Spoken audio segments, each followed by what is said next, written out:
मेरे प्यारे भाई और बहनों, हम आज इस शाम के समय इसलिए उपस्थित हुए हैं कि ये हमारे लिए एक मौका है। ये मौका क्या है? पिता परमेश्वर से मिलने के लिए। आमीन। पिता परमेश्वर के समूह में बैठकर उनका महिमा, उनका जो मोहब्बत है, उनका जो प्यार है, उसके बारे में चिंतन करने का ये समय है। हमें ये सच मालूम है कि जो उनके समूह के आगे आते हैं, जो यीशु मसीह के नाम से उनसे विनती करते हैं, उनका जो प्रार्थना है वो कबूल फरमाया जाता है। तो आप खड़े रहते, हम गाएंगे अपने हाथ उठाकर, होठों पे स्तुति लेकर, धन्यवाद देने, प्रभु मैं आया हूं। हम इसलिए आए हैं, बस और किसी कारण नहीं। The very basic purpose of our gathering here this evening is to express our gratitude to our Creator.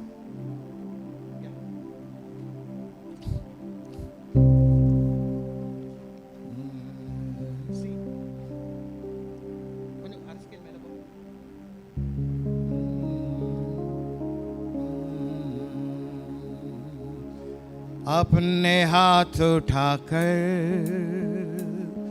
होंठों पे स्तुति लेकर,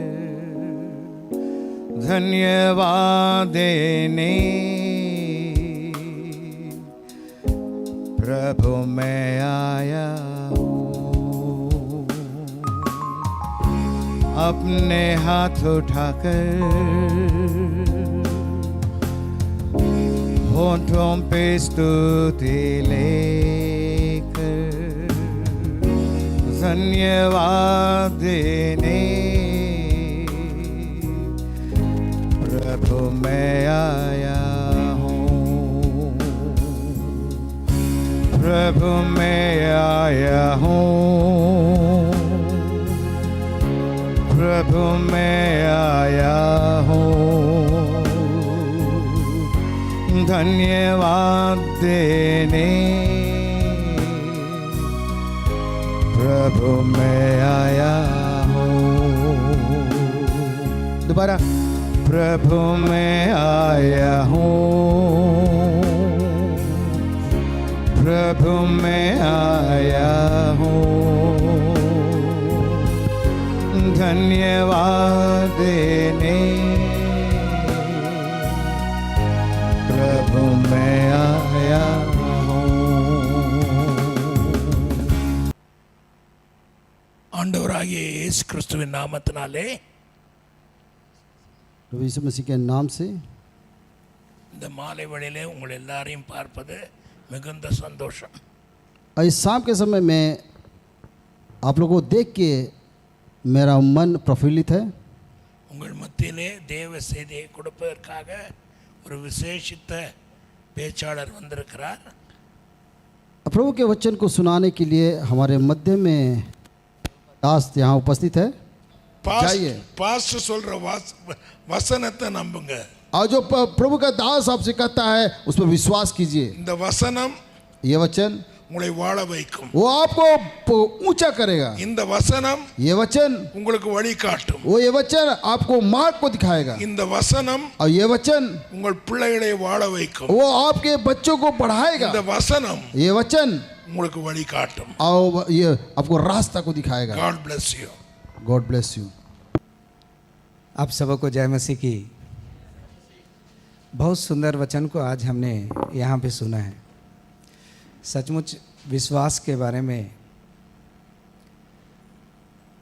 अद्भुत गवाही को हमने यहाँ पे सुना है, और मैं अपने आप को धन्य समझता हूँ कि इस स्थान पे प्रभु के वचनों को बोने के लिए प्रभु ने आज के दिन इस संध्या के समय में प्रभु मुझको चुने।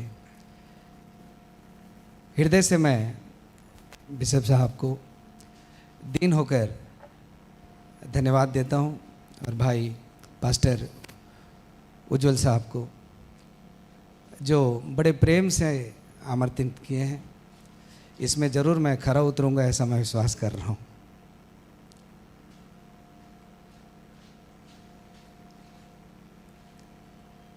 हम सबों को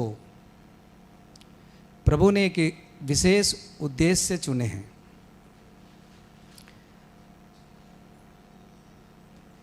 उन्नीस में इस कुरुमपेट में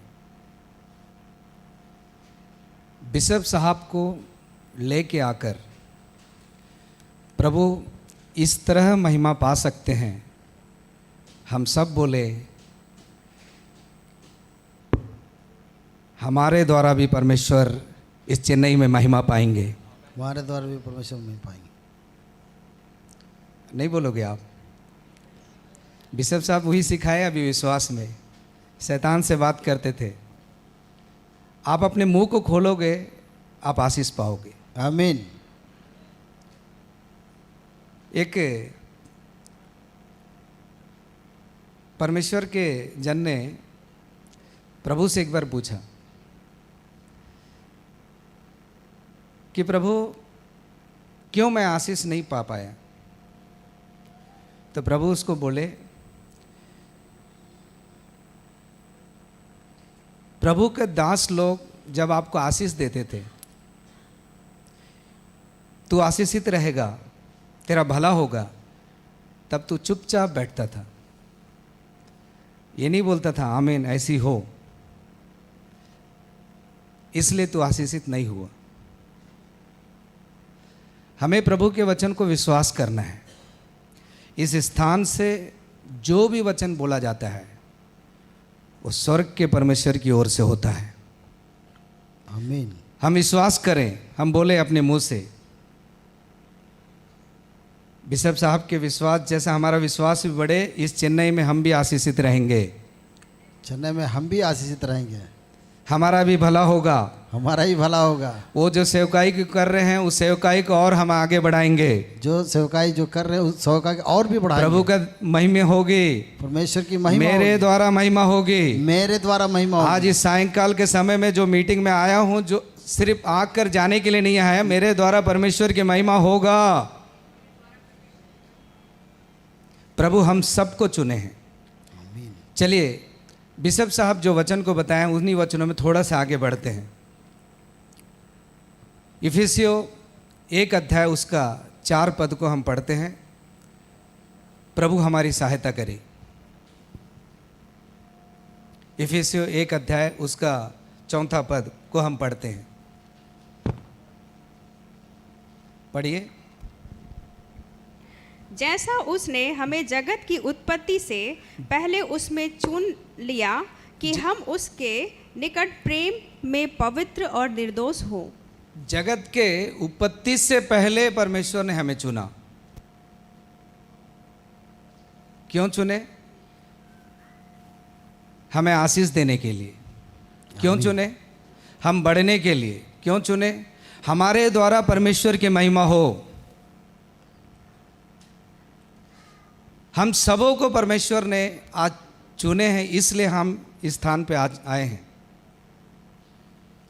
बिना परमेश्वर की योजना के बिना कोई इस स्थान पे नहीं आया होगा। हर किसी के ऊपर परमेश्वर की योजना है।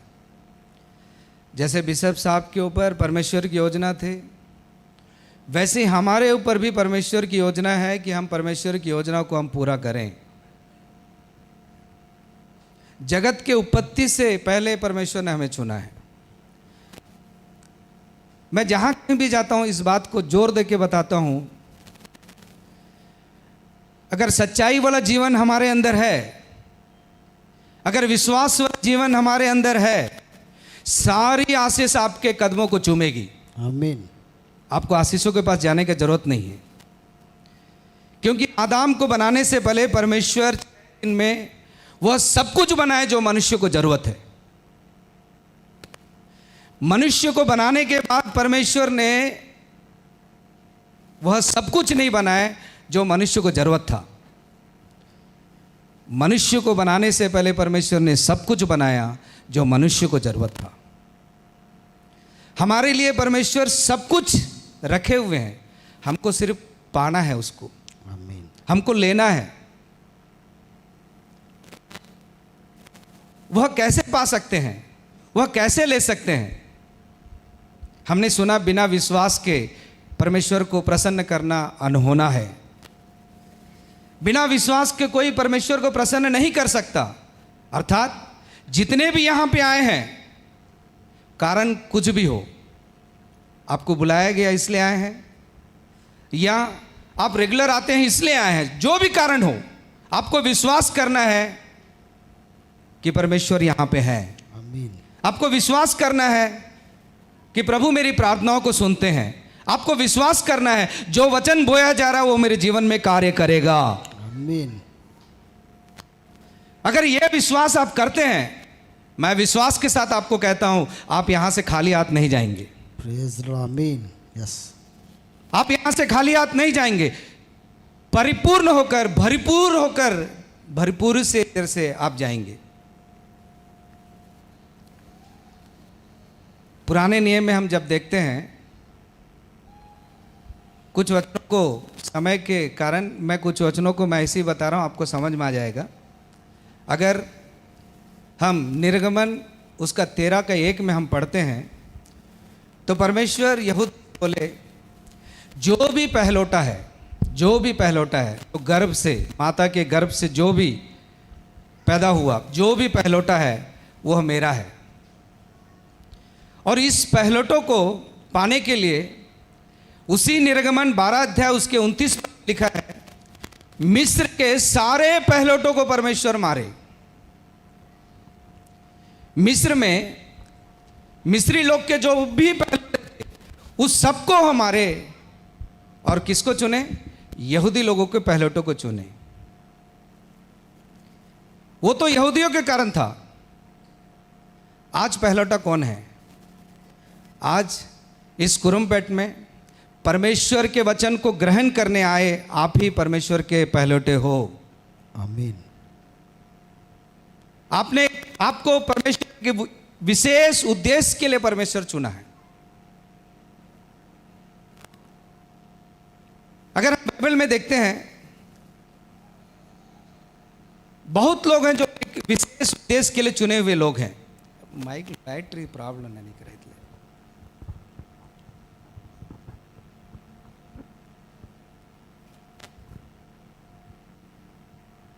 बहुत लोग हैं जो परमेश्वर के विशेष उद्देश्य के लिए चुने हुए लोग हैं।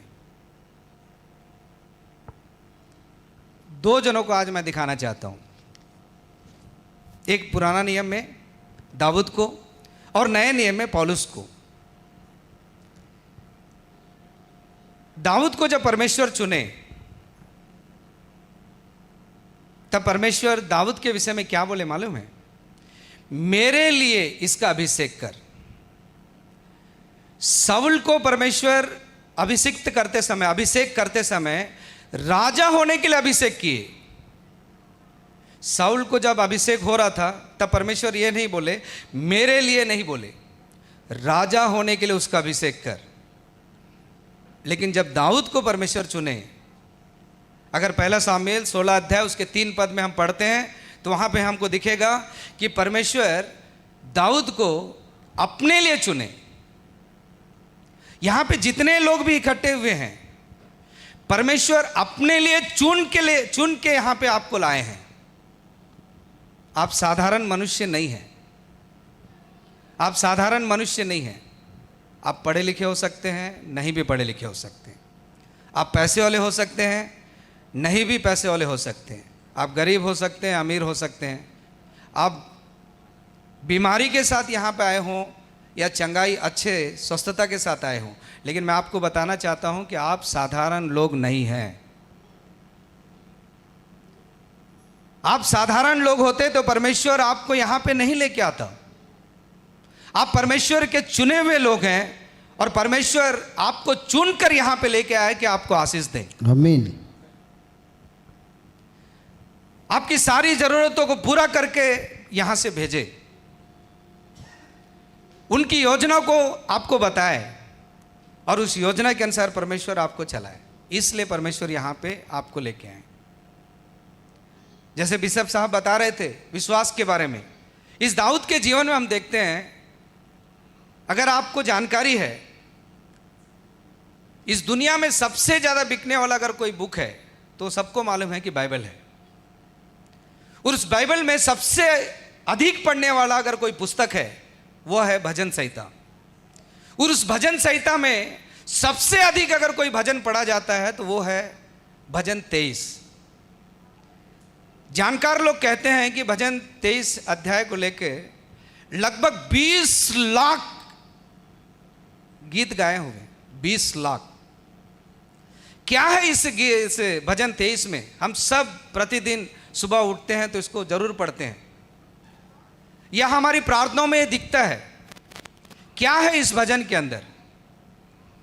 इस भजन के अंदर परमेश्वर के ऊपर दाऊद का विश्वास दिखाता है।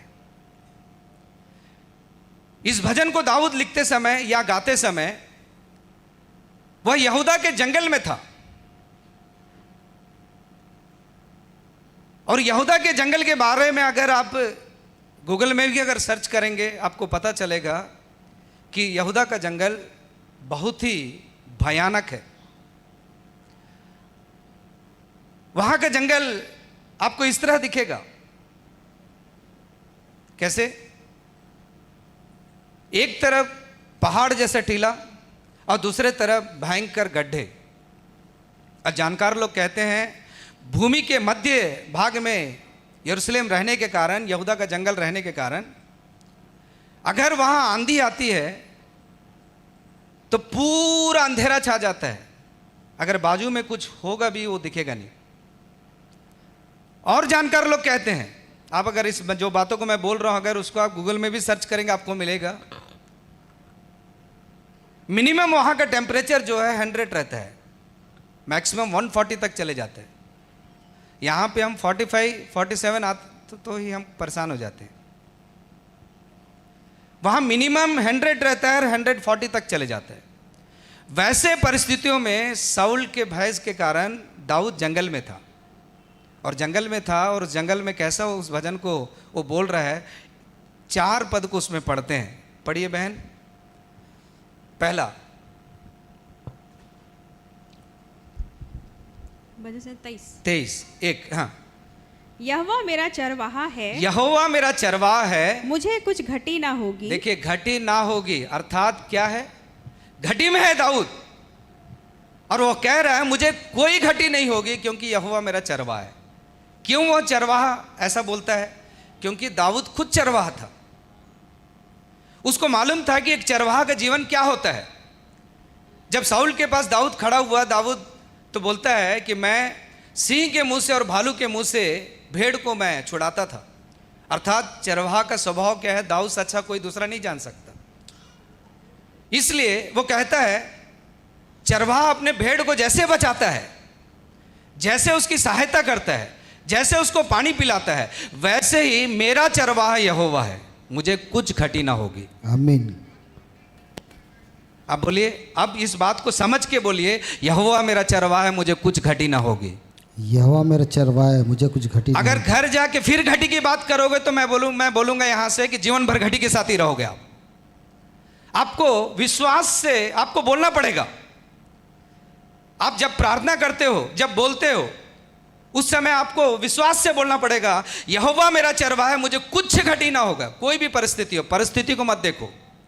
बहुत लोग परिस्थिति को देखते हैं। मैं बोलता हूं कि यीशु मसीह को देखो, परिस्थिति आपके पैर के नीचे रहेगी। आमीन। प्रभु यीशु मसीह के शिष्य पानी की लहरों को देख रहे थे, हवा से बात कर रही थी, उसको देख के डर गए। जिस लहरों को देखकर प्रभु यीशु मसीह के शिष्य डरे, उस लहरों के ऊपर प्रभु यीशु मसीह चलते हुए आए। आमीन। अगर आप प्रभु यीशु मसीह को देखोगे, मैं विश्वास के साथ आपको कहता हूं कि उस परिस्थिति के ऊपर आप चलोगे। यहोवा मेरा चरवाहा है, मुझे कुछ घटी न होगी। आपके प्रार्थनाओं को आप बदलिए। अब हर समय आपके परिस्थितियों को बता कर प्रेयर मत कीजिए। अगर आपको बीमारी है, हो सकता है मनुष्य बीमारी रहेगा, आप ये बोलिए, जैसे बिशप साहब बोले, मैं नहीं मरूंगा, जो दर्शन प्रभु ने मेरे जीवन में रखा है वो पूरा होते तक मैं नहीं मरने वाला। ये है विश्वास, ये है दाऊद का विश्वास। अगर आपको बीमारी, आप ये बोलिए, हे बीमारी तू मेरा कुछ नहीं कर सकता, क्योंकि प्रभु मेरे साथ है, वो मुझको चंगाई देंगे। अगर आपको जरूरत है, आप ये बोलिए, जरूरत के कारण आप परेशान मत होइए, आप ये बोलिए, हे जरूरत मैं तेरे से नहीं डरने वाला, क्योंकि मेरी जरूरतों को प्रभु पूरा करेंगे। आमीन। मैं वैसे नहीं रहने वाला, मैं ऐसी दरिद्रता के साथ नहीं रहने वाला, वैसे मैं बीमारी के साथ नहीं रहने वाला, वैसे मैं वेदनाओं के साथ नहीं रहने वाला। मेरा चरवाहा मेरे साथ है, मेरा प्रभु मेरे साथ है, इसलिए मैं इस भूमि में आशीष रहूंगा, आशीष रहूंगा, आशीष रहूंगा, आशीष रहूंगा। अगर आप मेरे को सुन रहे हैं तो मैं सोचता हूं कि आप जरूर एक हालेलुया बोलना था। हालेलुया। और दूसरा वचन पढ़िए, वह मुझे हरी हरी चराइयों में बैठाता है। वह मुझे हरी हरी चराइयों में, ये कहाँ पे है? अभी जंगल में है। चलिए उस जंगल के बारे में एक वचन को और पढ़ा देता हूं मैं, उसी भजन संहिता में 63 का 1, 63 का 1 पढ़िए, 1-2 पढ़िए। वो जंगल कैसे था? यहूदा का जंगल। हाँ, सचमुच मैं चुपचाप होकर, सचमुच मैं चुपचाप होकर परमेश्वर की ओर मन लगाए हूँ। देखिए जंगल में वो बोल रहा है, ये भजन भी उस जंगल में ही लिखा हुआ था। सचमुच मैं चुपचाप होकर परमेश्वर की ओर अपने मन को लगाए हूँ, मेरा उद्धार उसी से होता है। मेरा उद्धार उसी से होता है। सचमुच वही मेरी चट्टान और मेरा उद्धार है। सचमुच वही मेरा चट्टान, उद्धार वही है। वह मेरा गढ़ है, वह मेरा गढ़ है। मैं अधिक ना डिगूंगा, मैं अभी ना डिगूंगा। देखिए विश्वास के साथ बोल रहा है, सचमुच वही मेरा गढ़ है, वही मेरा विश्वास है, मैं नहीं डिगूंगा, क्योंकि प्रभु मेरे साथ है। अपने बाजू वालों को बोलिए कि प्रभु आपके साथ है। प्रभु आपके साथ है। आपकी सारी जरूरतों को प्रभु पूरा करेंगे। प्रभु आप सारी जरूरतों को पूरा आप कहाँ से आए हैं प्रभु को कोई मतलब नहीं है, आप कौन हैं प्रभु को कोई मतलब नहीं। आप प्रभु को ढूंढते हुए आए हैं यहाँ पे, आप प्रभु के वचन को सुनने आए हैं, इसलिए प्रभु आपको जरूर सहायता करेंगे। और वहां पे भजन संहिता भी पढ़िए 23 का, उसका अगला पद पढ़िए। हाँ, वह मेरे जी में जी ले आता है, धर्म के मार्गों में। हाँ, वह अपने नाम के निमित्त मेरी अगुवाई करता है। चाहे मैं घोर अंधकार भरी तराई में होकर चलूं, मैं नहीं डरूंगा। क्यों? हानि से नहीं डरूंगा। क्यों? क्योंकि तू मेरे साथ रहता है। तेरे सोटे और तेरे लाठी से। बस देखिए वहां पे क्या बताया था। जब अब डिस्कवरी में देखिए, जो मैं बोल रहा हूं उसको आप बाद में सर्च करके देखिए। वहां पे उस यहूदा के जंगल में अगर अंधेरा छा जाता है, धुआं निकलता है, तो ऐसा अंधेरा छाता है, लिखा है कि पूरा बाजू में भी कोई दिखेगा नहीं, इतना अंधेरा रहता है। दाऊद बोल रहा है मैं नहीं डरूंगा, मैं नहीं डरूंगा। आजकल तो लोग घर में अकेले रहने के लिए भी डरते हैं, लाइट बंद हो जाएगा तो डरना चालू हो जाता है। लेकिन दाऊद बोल रहा है मैं नहीं डरूंगा, क्योंकि तू मेरे साथ है, क्योंकि तू मेरा साथ है। बोलिए, आप बोलिए, तू मेरे साथ है प्रभु, इसलिए मैं नहीं डरूंगा। प्रभु तू मेरे साथ है, इसलिए मैं नहीं डरूंगा। मैं नहीं डरूंगा, मैं नहीं डरूंगा। जरूर आप मुझे आशीष करेंगे, सचमुच मुझे आशीष करेंगे। आप जरूर मुझे आशीष देंगे, आप मुझे जरूर आशीष देंगे। मेरी बीमारी को चंगा करेंगे, मेरी बीमारी को चंगा, मेरी बलहीनता को दूर करेंगे, मेरी बलहीनता को दूर करेंगे। मेरे सोच से बढ़कर आप काम करेंगे, मेरे सोच से बढ़कर आप काम करेंगे। यह है विश्वास। ठीक है, समय के अनुसार मैं पौलुस के बारे में 1-2 बातों को बताना चाहता हूं। पौलुस को देखिए, परमेश्वर चुने। प्रेरितों के काम उसका 9 अध्याय 15 और 16 पद को हम पढ़ते हैं।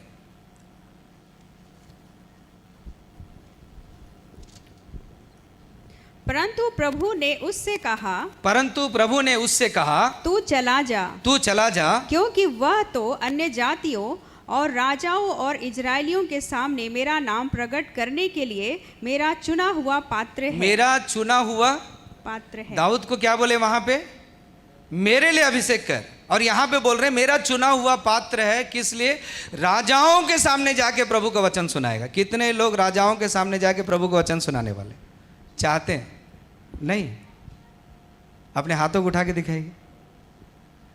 आप चुने हुए जब पात्र बनेंगे, सचमुच प्रभु आपको राजाओं के सामने खड़े होकर प्रभु को वचन बताने के लिए आपको अनुग्रह दिखाएंगे। आमीन। मेरा चुना हुआ पात्र है, ये राजाओं के पास जाकर मेरा वचन बताएगा। आगे लिखा है हाँ? और मैं उसे बताऊंगा कि मेरे नाम के लिए उसे कैसा कैसा दुख उठाना पड़ेगा। देखिए यहाँ पे थोड़ा से आप जो विश्वास में बलवंत है वो सुनिए। पहले तो मैं विश्वास में जो बलहीन थे उनके लिए बताया था, क्योंकि हर समय हमको पाना है, इसी उद्देश्य से प्रभु को नहीं ढूंढना है। हर समय कुछ ना कुछ प्रभु मुझको दे और मैं पाते रहूं और लेके जाते रहूं। हमको भी प्रभु को कुछ देना है, वो है हमारा जीवन। और यहां पे पौलुस के बारे में प्रभु का वचन कहता है, मेरे नाम से वो कैसा कैसा दुख उठाएगा मैं उसको सिखाऊंगा। अभी किसी मनुष्य को प्रभु बुला रहे हैं, हम क्या चाहते हैं कि प्रभु मुझे आशीष दे, यही चाहते हैं ना। अभी देखिए पौलुस का बुलाहट क्या है यहाँ पे, मेरे नाम से कैसा कैसा दुख उठाएगा मैं उसको क्या करूँगा? सिखाऊंगा। प्रभु का धन्यवाद हो। हमारे जीवन को प्रभु को हमको समर्पण करना है। जो आत्मा में बलवंत है उनके लिए बता रहा हूँ, जो अनेक सालों से प्रभु के वचन को सुनते आ रहे हैं उनके लिए बता रहा हूँ। हमको आगे कुछ करना है और भी प्रभु की महिमा के लिए हमको कुछ करना है। जो भी हम कर सकते हैं, जैसा भी हम कर सकते हैं, हमको कुछ ना कुछ प्रभु के लिए करना है। कुछ ना कुछ करना है करके कुछ भी मत कीजिए, जो प्रभु की योजना है उसको जानकर कीजिए। और प्रभु की योजना को हम परमेश्वर के वचन के द्वारा ही हम जान सकते हैं। मैं बीते दिनों में एक गवाही को सुन रहा था जो मेरे हृदय को झकझोर करके रख दिया। मैं उस गवाही को बता के अपने इस बातों को समाप्त करना चाहता हूं। जो आत्मा में बलवंत है वो थोड़ा से सुनिए। प्रभु हमें जगत की उत्पत्ति से पहले चुनने के बहुत सारे कारण हैं। प्रभु हमें आशीष दिए उसका एक कारण है। प्रभु हमें बल दिए उसका एक कारण है। सब चीजों का एक कारण है, प्रभु हमारी सहायता करे। गुंटूर जिला में एक स्थान है, वहां पे टीएस स्वामी करके परमेश्वर के जन परमेश्वर के वचन बताने के लिए गए थे। ध्यान से सुनिए वचन को, इस बात को। वहां पे एक ब्राह्मण व्यक्ति जिनका नाम दशरथ राम था, यह 2009 का एक संभव है। वो आके बोले, हे परमेश्वर के जन मेरे घर आ, मेरे बेटी के लिए प्रेयर कर। मैं एक ब्राह्मण परिवार से हूं। वो परमेश्वर के जन बोले ठीक है मैं आता हूं प्रेयर करने के लिए। फिर बाद में उनके जो साथी थे वो बोले कि नहीं आप नहीं जा सकते क्योंकि आपका लगातार मीटिंग है, दोपहर को भी है शाम को भी है। तो फिर निर्णय हुआ, उस दशरथ राम जो ब्राह्मण व्यक्ति उनको बोले कि एक काम कीजिए, आप अपने बेटी को यहाँ पे लेके आ जाइए, वचन भी सुनेगी और उनके लिए हम प्रार्थना भी करेंगे। तो बोले ठीक है। शाम को जब मीटिंग आरंभ हो रहा था तब दशरथ राम जो वो पिता थे अपनी बेटी को एक वैन में लेके आए और एक खाट डाल के उसके ऊपर लिटा दिए। मीटिंग हुआ। मीटिंग होने के बाद टीएस स्वामी सर आए, नीचे आए, देखे, बोले क्या है, क्या प्रॉब्लम है? तो बोले कि लाखों करोड़ों में एक व्यक्ति को ऐसा बीमारी आता है। उस बीमारी का तो जिक्र वहाँ पे नहीं किया इसलिए मैं भी नहीं बता पा रहा हूँ। वो बीमारी वैसा था कि गर्दन से नीचे कोई भी शरीर का अंग काम नहीं करेगा, सिर्फ ये गर्दन के ऊपर ही वो देख सकती है, यहाँ वहाँ थोड़ा सा हिला सकती है सिर, बस, और उससे ज़्यादा कुछ नहीं। तो टीएस स्वामी सर को समझ में नहीं आया कि करना क्या है। उनसे बोले कि मैं आपके लिए क्या प्रेयर करूं? तो बोली कि मैं एक जीसस के एक प्रभु यीशु मसीह के एक पिक्चर को देख के 2 हफ्ते पहले मैं अपने जीवन को समर्पण किया। अच्छा से सुनिए, 2 हफ्ते पहले मैं एक पिक्चर को देख के प्रभु यीशु मसीह को अपने जीवन को मैं समर्पण की हूं। मेरा पिता मुझसे प्रेम करता है इसलिए मुझको बाइबल लेके आके दिया। लेकिन मेरा पिता प्रभु पर विश्वास नहीं करता है, तो मैं चाहती हूं कि मेरा पिता उद्धार पाए, इसलिए आप प्रेयर कीजिए। कौन? जिसका शरीर गर्दन से नीचे काम नहीं कर रहा है। और वो टीएस स्वामी सर वो बोलते हैं, मैं उनको देख रहा था कि उनके माथे पे एक मक्खी घूम रहा था लड़की के। उस लड़की का उम्र जब पूछा गया तो लड़की बोली मेरा 21 साल है और मेरा नाम श्रीदेवी है। उस माथे में एक मक्खी घूम रहा था, उस मक्खी को भी वो हटा नहीं सकती, वो दर्द से तड़पड़ा रही है, लेकिन फिर भी वो चाह रही है कि उसका पिता उद्धार पाए।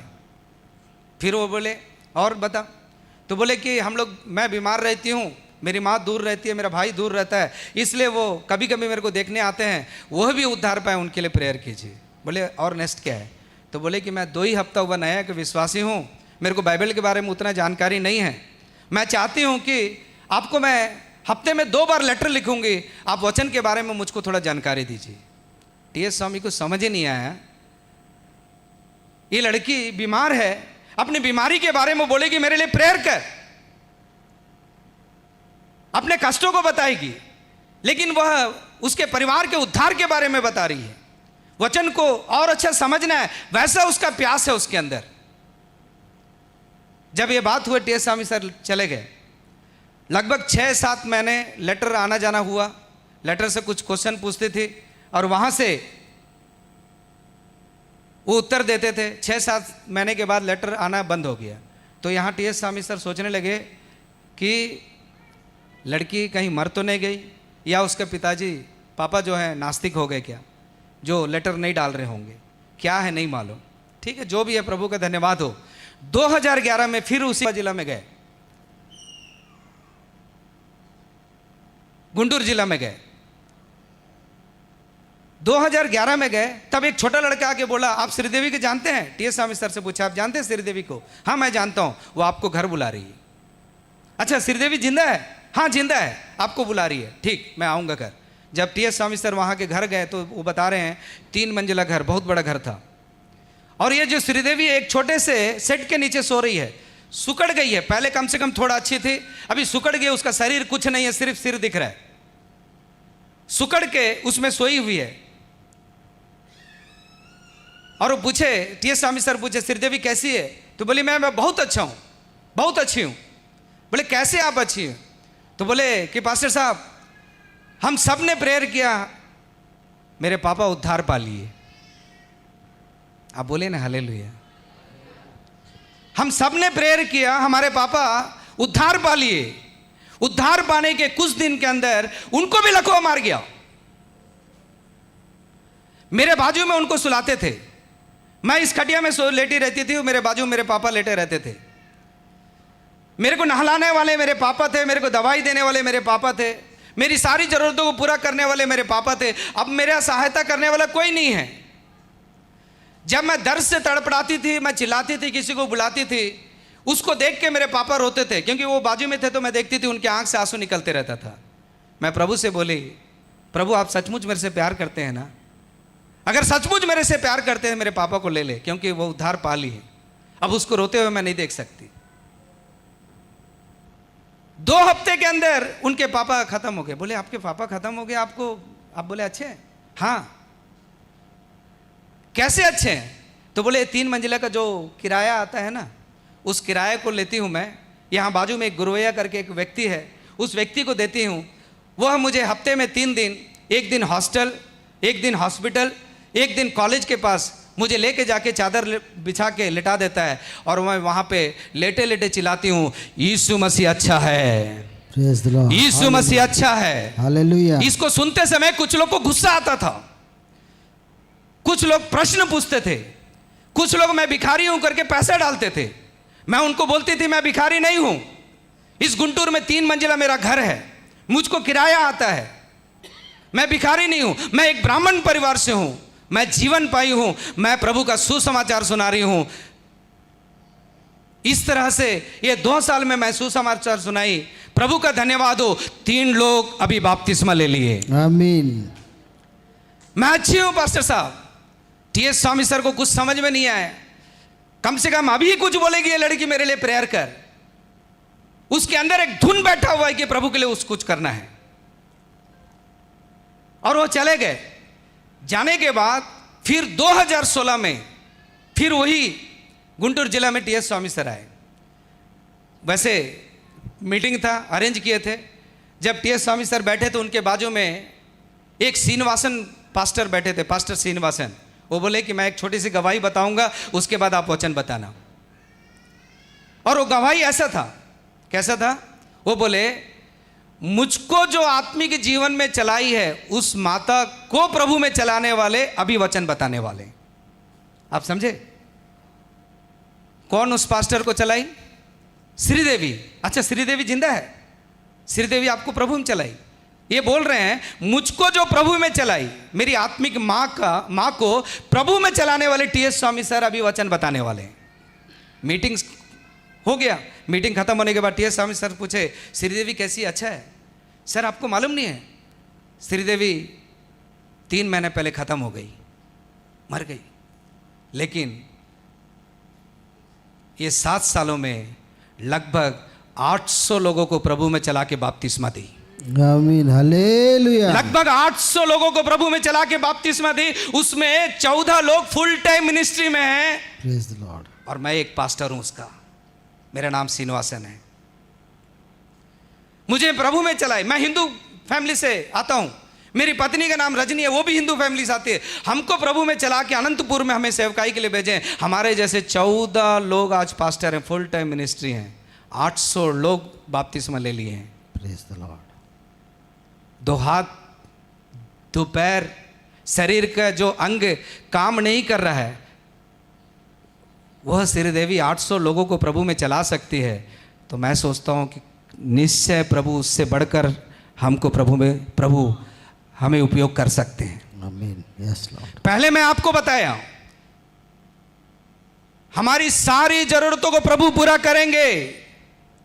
हमें नहीं छोड़ेंगे, नहीं छोड़ेंगे, नहीं छोड़ेंगे, नहीं छोड़ेंगे। अगर मैं अपनी गवाही बताऊं तो पास्टर उज्जवल से ज्यादा कोई जानता नहीं होगा। इस चेन्नई में 3 महीने में एक बार मैं बीमार होता था, बुखार, दर्द। मैं किसके पास जाऊं, किसको अपनी बातें बताऊं? रोता बिलखता था। एक तरफ छोटे बच्चे, उनको मैं कैसे पालूं? वड़पल्ली मार्केट में झाड़ू लगाया हुआ व्यक्ति हूं, जो यहां खड़े होकर जो प्रभु का वचन बता रहा हूं। प्रभु ने मुझे आशीष दिए। आप सब जानते हैं बर्नी पिक्चर्स, डॉक्टर भानुमति रामकृष्ण, उनका पर्सनल असिस्टेंट बना मैं। उसके बाद प्रभु और मुझे आशीष दिए। गिंडी में जो एवरीडी बैटरी जो कंपनी है, उसमें 120 लोग मेरे अंडर काम किए एक शिफ्ट में। प्रभु मुझे आशीष दिए। 2004 जब आया, प्रभु बोले तुझे मैं एक विशेष उद्देश्य से चुना हूं, उस नौकरी को छोड़ना पड़ेगा। मैं रोया प्रभु से, बोला प्रभु मैं कैसा जीवन जिया हूं इस चेन्नई में, मैं जानता हूं मेरी परिस्थिति क्या थी, मैं जानता हूं। आज प्रभु मुझे एक अच्छी नौकरी आपने दिए, मुझे आशीषित किए। अब बोल रहे इस नौकरी को छोड़। 6 महीना लगभग प्रेयर किया। 6 महीने तक एक ही आवाज को सुनता था, नौकरी छोड़ना ही पड़ेगा तेरे को, मेरा काम करना पड़ेगा। मैं विश्वास के साथ बोल रहा हूं और मैं अपने आप को धन्य भी समझता हूं कि बिशप साहब यहां बैठे हैं। उनकी गवाही जैसे मैं भी अपने आप को धन्य समझता हूं। जब मैं नौकरी छोड़ा, मैं विश्वास से बोला मैं किसी के पास अपने तकलीफ को नहीं बताऊंगा। यहोवा मेरा चरवाहा है, वही मुझे को चलाएगा, आमीन, वही मुझे आशीष देगा। किसी के पास मैं नहीं जाने वाला, वही मुझे आशीष देगा। मैं अपनी जरूरतों के लिए 4 साल लॉन्ड्री का दुकान रखा। रोड में दुकान नहीं था, रोड में टेबल लगा के 4 साल 4 साल प्रभु इस तरह मुझे चलाए। लोग मुझे बोलते थे तू पागल है, तू पागल है, तू पागल है। कौन प्रभु बोलेगा तेरे को? तू एक साधारण व्यक्ति था, गलियों में तू झाड़ू लगाता था। आज इतनी बड़ी नौकरी को छोड़कर आज तू प्रभु की सेवा कर रहा हूं करके तेरे बच्चों के पेट में लात मार रहा है। तू एक लॉन्ड्री दुकान रख के तू अपने आप को धोखा दे रहा है, प्रभु को धोखा दे रहा है। जितने तेरे पर विश्वास करते हैं उन सबों को तू धोखा दे रहा है। एक की धुन अंदर था प्रभु का, कैसे भी कर कर इस चेन्नई में प्रभु के नाम की महिमा करना है। आमीन। आज ये मेरा बेटा सामने बैठा हुआ है, अन्ना यूनिवर्सिटी में MBA कंप्लीट करके बैठा हुआ है। जब मैं जॉब रिजाइन किया था, मेरी बेटी फर्स्ट स्टैंडर्ड पढ़ रही थी, लोग बोले लात मार रहा है उसके पेट में। मैं नहीं जानता था लात मार रहा हूँ क्या कर रहा हूँ, मैं प्रभु पर विश्वास किया। आमीन। आज वो एम फार्मा कर रही है, प्रभु ही उनको चलाए।